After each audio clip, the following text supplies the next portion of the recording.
is modeling. Okay, so now in modeling also there is a lot of data exploration which people ignore, but we are doing. And so we need to first of all study the relationship between each of the feature present in the data. So when we are trying to determine a relationship between two variables, what do we call it? We call it correlation. Co means it is existing together. Relation means what is the relationship while existing together. So all these variables, as you can see in the heat map, are existing together, and whether they are interrelated or not is given by a scale from 0 to 1, which is basically a maths formula in which we calculate Pearson coefficient, and it tells basically whether if one variable is increasing, the corresponding variable is increasing or not. The major thing, everybody plots heat maps I have seen, okay, but nobody reads heat map. So I'll be teaching how to read a heat map in a very simple way. First of all, think not as a data scientist or a data analyst, just think as a normal person. What is your target variable? Whether a transaction is fraud or not. Which column represents that? Class over here, or class is probably in this side. Is any variable highly related to class? So I'll be measuring from this. So the most related color will be completely white or a little bit reddish. So in this case scenario, we can see that with class, there are no variables which are having those particular colors. That means each and every feature independent enough contributes towards predicting that whether a transaction is fraud or not. But in case of amount, if you can see, V7 is a very good feature comparatively. V20 is also a better feature comparatively. And you will say why is the diagonal white? Because diagonal basically indicates the element to itself. For example, class related to class. Obviously it will be fully related, so it's 1.0 which is represented by white. So this is how you basically read a heat map. Any questions regarding that before I move? How to read a heat map, or probably how to did you understand about scatter plots, or you didn't understand something about count plots? Before I proceed, I want to make sure everybody's on the same page.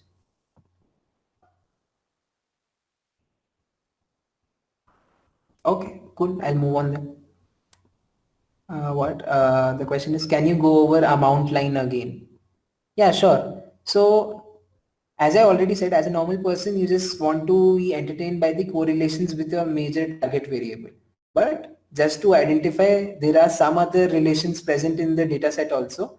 I just saw amount over here, this column, and then I saw version V7, which is the feature number 7. These are probably a little bit better correlated compared to others because it's in red. So that means it is having either 0.5 in terms of correlations as from the legend provided.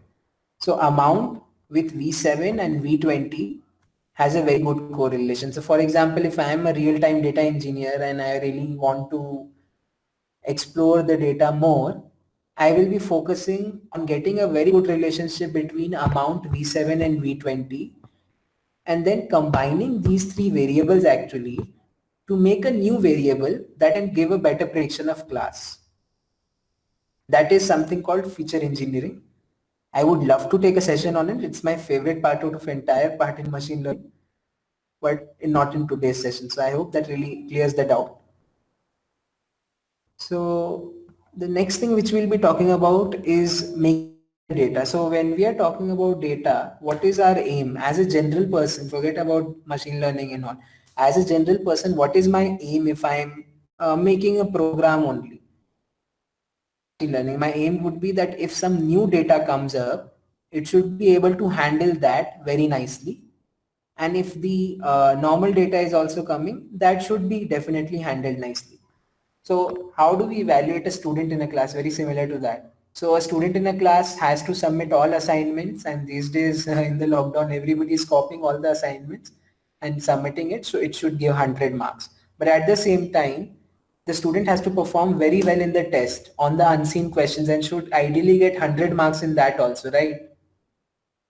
Very similar way, a machine learning model will also work. So in order to ensure this, what we actually do so that it actually handles unseen data also, we divide the entire data set. That means the data set from time to V26 is divided into in a ratio, in a particular ratio. In this case, I am dividing it by 70-30.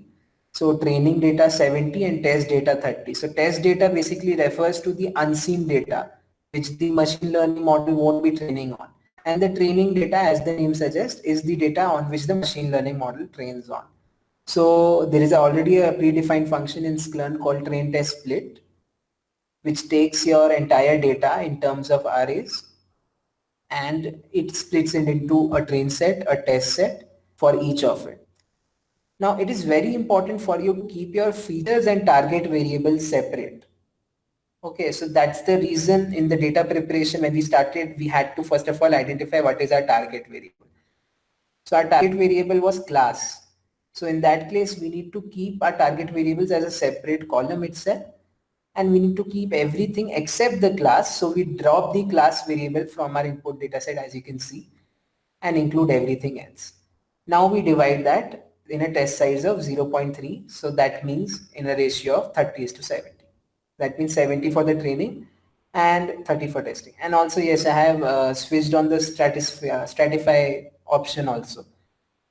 What is stratification sampling is a method which can prevent overfitting. I'll be explaining this in a separate session due to time boundation. So coming to our third and main technical question, which is how exactly we solve the idea of overfitting in a imbalance classification problem like credit card fraud transaction. We make use of something called synthetic minority oversampling. Okay, so how does synthetic minority oversampling work? So this is a very nice picture I borrowed from Towards Data Science. So our major idea is that there are very few fraud transactions, right? What if I just take all these few fraud transactions and copy paste them in my data so that it becomes almost equivalent to the number of legitimate transactions? Or if I'm not copy pasting them, how about taking all those transactions and running some separate machine learning algorithm on that and predict new data points which can be included in our data set?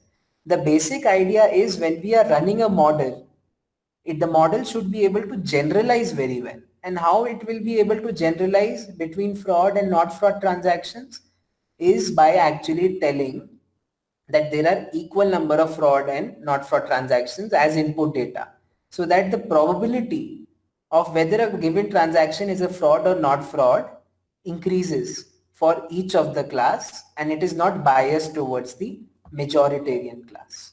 Okay. So coming back, we actually implement something called SMOTE, which is already available in the Sklearn, as I had already imported it in something called imlearn.oversampling, sorry, not Sklearn, imlearn, which is for imbalance classification learning, another library. And that SMOTE, as I already explained the working, this line does that. What does random state 42 means? It takes random values and that means it takes random data points, 42 each, and then does synthetic minority oversampling above it. Why is it 42 and why not some other number is a very frequent question. It's a general trend. You can even take a higher batch size. But the idea is that we need to keep a number small enough so that it is able to generalize. So 42 is a decent number in terms of if you see in hundreds. I'm not overdoing it by exceeding 50. I'm not underdoing it by coming below 40%. That's why. And then I actually again fit the entire sample into X train and Y train. Now there is something called mutual info classification, which is a separate topic, but in a very simple manner, what does mutual info do? Mutual info sorts the data and tells you whether there is entropy present in it or not. Now these are some heavy keywords or blanks which I told, but in a very simple manner, what does entropy mean? Okay, question before that. Is there a threshold for calling a feature good or yes? Yes, of course. There is a threshold. So there is something called grid search, which I'll be covering. And it actually identifies whether a feature is good enough or not. I'll be covering that in the later part. So before that, I need to know whether there is entropy in the data or not. Entropy basically, as we have studied in chemistry also, is basically referring to randomness. Okay. So randomness of a data is something which the entropy deals with. And in making classification tasks, there is an algorithm called decision trees, which works on the idea of how different the data is distributed. That means how many different unique values does the data have. So based on that, this particular classifier works. And there is a very huge long working of it, which I like to cover later on.